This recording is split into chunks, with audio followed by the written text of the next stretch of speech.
Happy na recording. Haya. Sasa najitoa sadaka iliyo hai nitumie.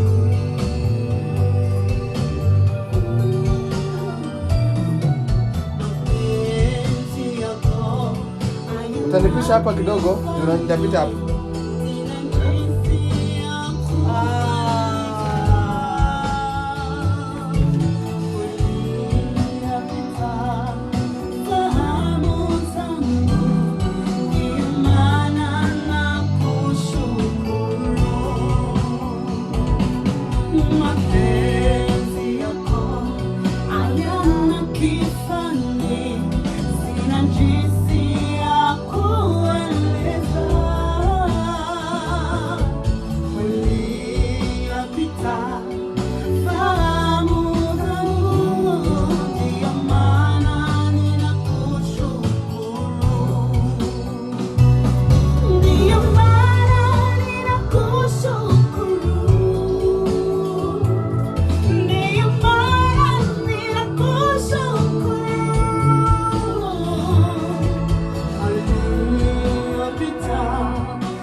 Kwenye mateso, rudisha akili yako nyuma, uangalie ni mangapi Mungu alikutendea, na ukumbuke ya kwamba mtoto anayeshukuru ndio upokea mengi kutoka kwa mzazi wake. Simama, ungana nasi tu